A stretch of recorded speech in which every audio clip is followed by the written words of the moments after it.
Hello everybody, hope everyone's doing well. Mr. Clutch here, coming to you live, sort of like the middle of the night right now. And I'm here with my trusty sidekick, Frankie. Frankie got a bath today, smells just fantastic.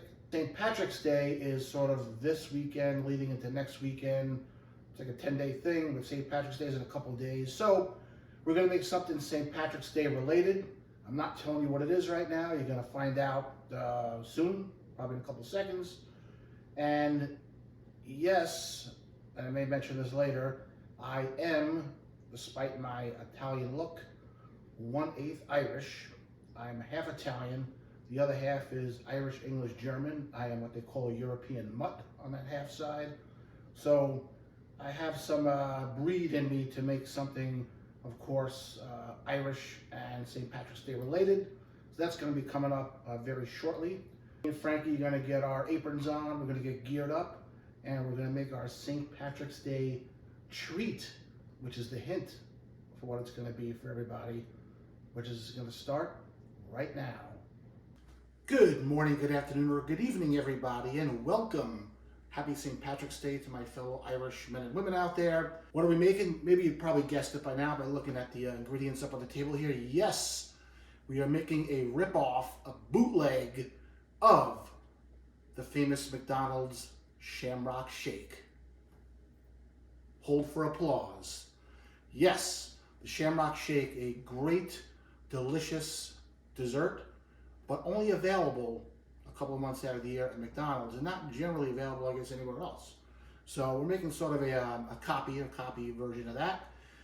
And first, you're probably saying, well, this is going to be a short episode because how long does it take to make a shake? It takes about a minute, 2 minutes, but there's a few other sort of factors involved. First of all, do you know how to make a great shake? Forget about the shamrock part. Do you know the exact ingredients you're supposed to put in, the ratios, how long, all that?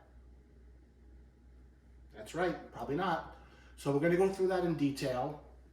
And also, I'm going to talk a little bit. So this episode this week is going to be a little bloggish, a little podcasty, and of course, the usual thing that we do here. So first, tell you a couple little quick McDonald's stories. I'll try to keep this fast.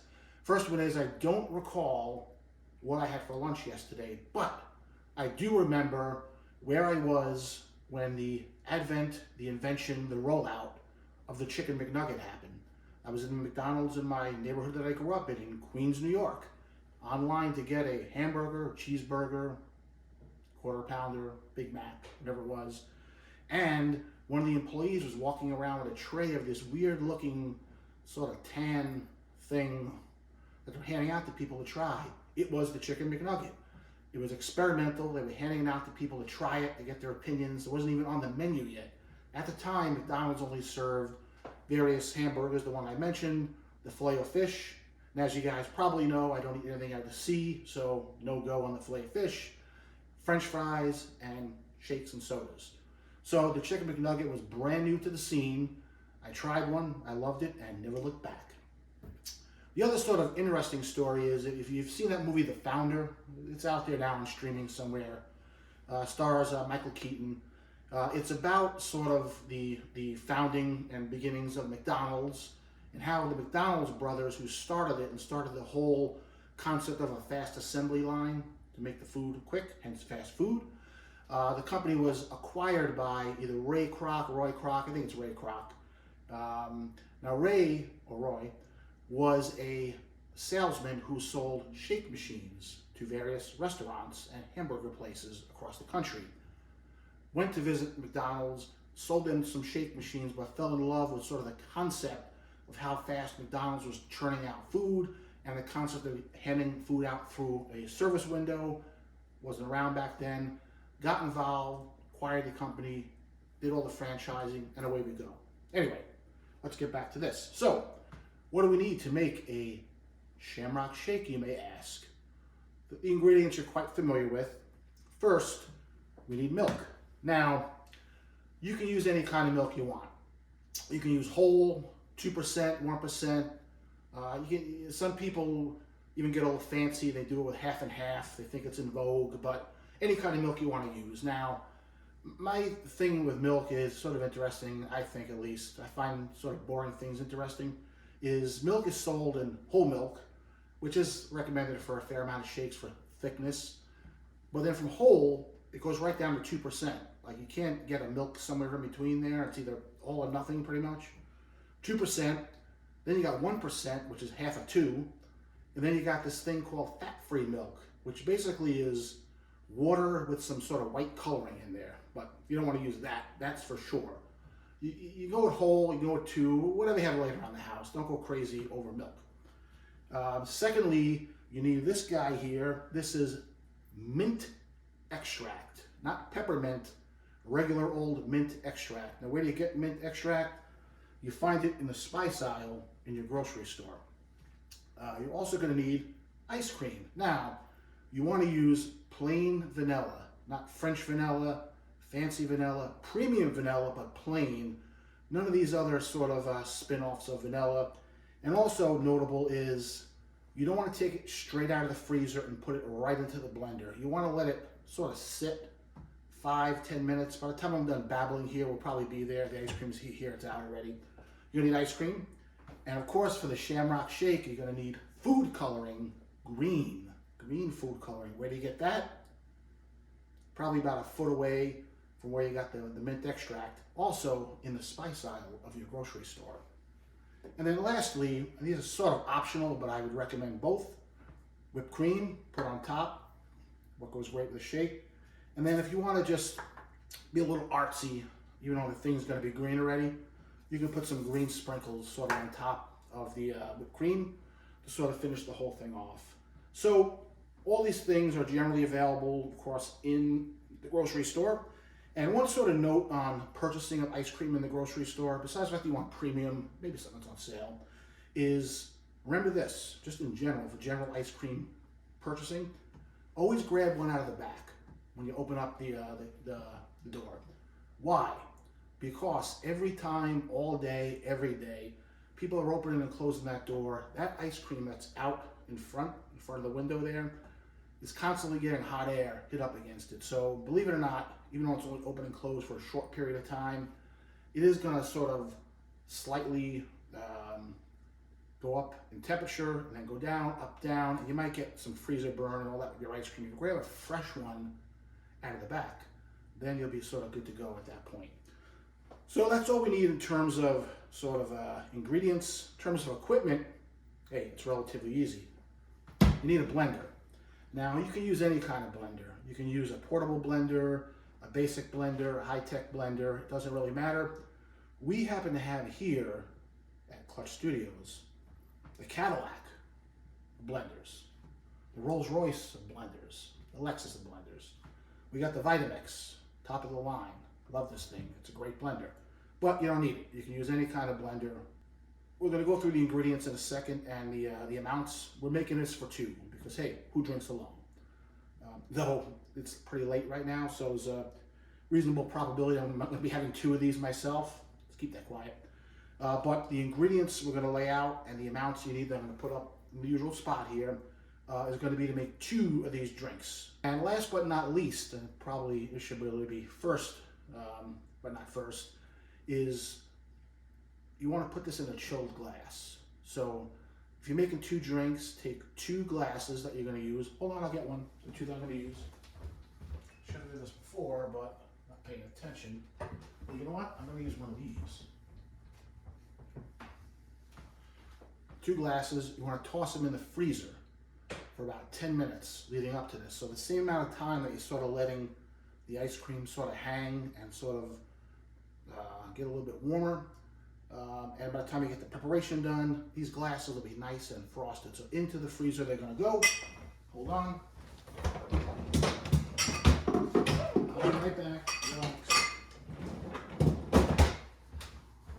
All right, and now we're going to get ready to make a bootleg Shamrock shake. All right, I did sort of the usual, which is I did all the preparation work here. I got the milk, the mint, the ice cream, the green, all sort of ready to go. Now the ice cream has been out a bit, so it's softened to sort of where I want it to really be. And now we're gonna get ready really just to make the shake. So not as super easy as you may think, but pretty easy. We wanna put our ingredients in this exact order as you see things laid out here. So first, we take our cup of milk. Pour that in there. Next, we're going to take our mint extract. And by the way, the mint extract, it's got a strong sort of smell to it, as it should. It's mint. It's mint. So I'm going to carefully lift that up. Again, this is a half teaspoon of mint in there. Then our 2 cups of ice cream. So again, 1 cup milk, half teaspoon of mint, 2 cups of ice cream, split it or duplicate it, depending on what you're doing. Come on, big guy. And then, last but not least, we're going to shamrock this bad boy. 10 drips, 10 drops of green color.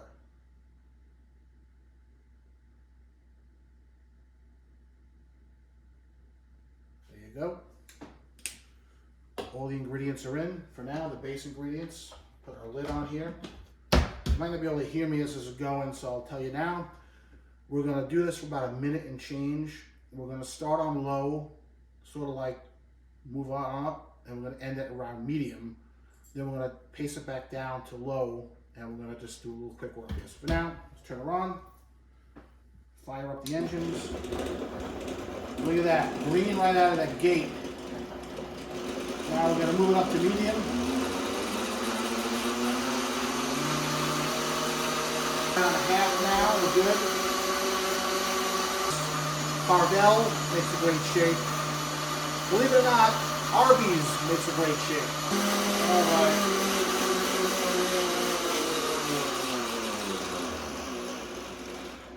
Now I want to put it back to super low, and all I'm really going to do is turn it off for a second. Take a look, see if there's anything on the sides I want to scrape and push down. Really isn't. Pop the top back on, another quick 10-15 seconds on low.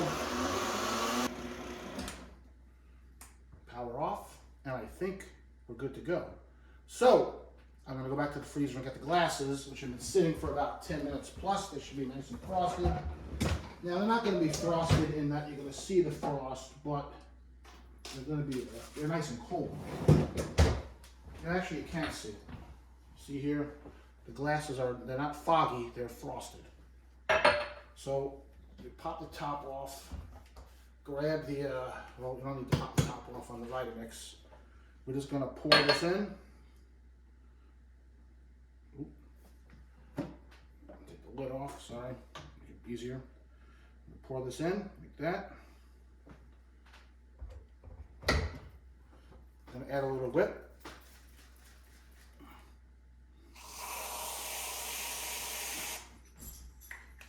Uh-oh, Frankie's coming, he heard the whipped cream. And then we are gonna sprinkle it a little bit on top. A little bit of the green sprinkles. More for decor than anything else. Now, put your, remember, put your 3D glasses on. Take a look at that bad boy. Top to bottom. That's looking pretty good. And really, it's ready to serve. So it's pretty much as simple as that. Again, you can substitute various different milks in if you like. You want to try thick, thin, however you like this thing. I did use 2% milk, not whole. That's just what I had laying around at the time. I know whole is often better, but it's whatever you want to use. And I'm going to now sit down after a long day and enjoy this shake.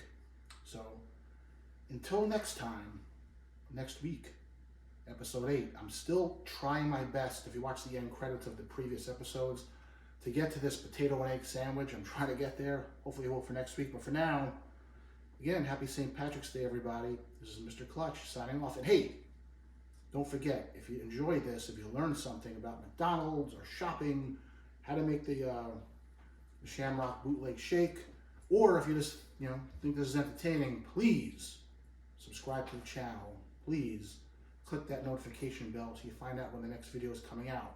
Until then, have a great rest of the day, everybody.